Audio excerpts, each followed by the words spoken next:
কোনো মতেই ঘরে ঢুকবে না। এটা আয়, ওখানে বসে আছে, মাথার পোকা নড়ে গেছে। মাঝখানে খুব ভালো ছেলে হয়ে গেছিলি তুই। হ্যাঁ, কি সুন্দর ওপরে চলে আসতিস। আয় আয় আয় আয়, চলে আয় আয়, চল আয়, কলা খাবি, আয় আয় কলা। ওইটা হচ্ছে অ্যাক্টিং। ওই ওই ওই অবধি এসে ওটা হচ্ছে অ্যাক্টিং, হবেই না।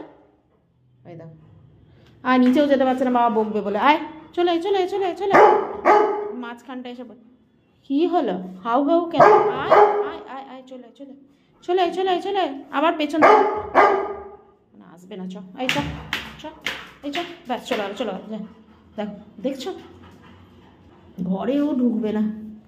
এবার ওখানে গিয়ে বসে আলাদা, ওখানে গিয়ে বসে থাকলে কি বাইরে বের করবে? তোর তো হয়ে গেছে কোটা কমপ্লিট আজকে। চলে আয়, আমি রান্না করবো না পড়ে থাকবো ওড়ি ওড়ি করে। চলে আয়, এই আয়, ব্যাস বসে আছে, দেখেছো? ও আর আসবে না, বসে আছে।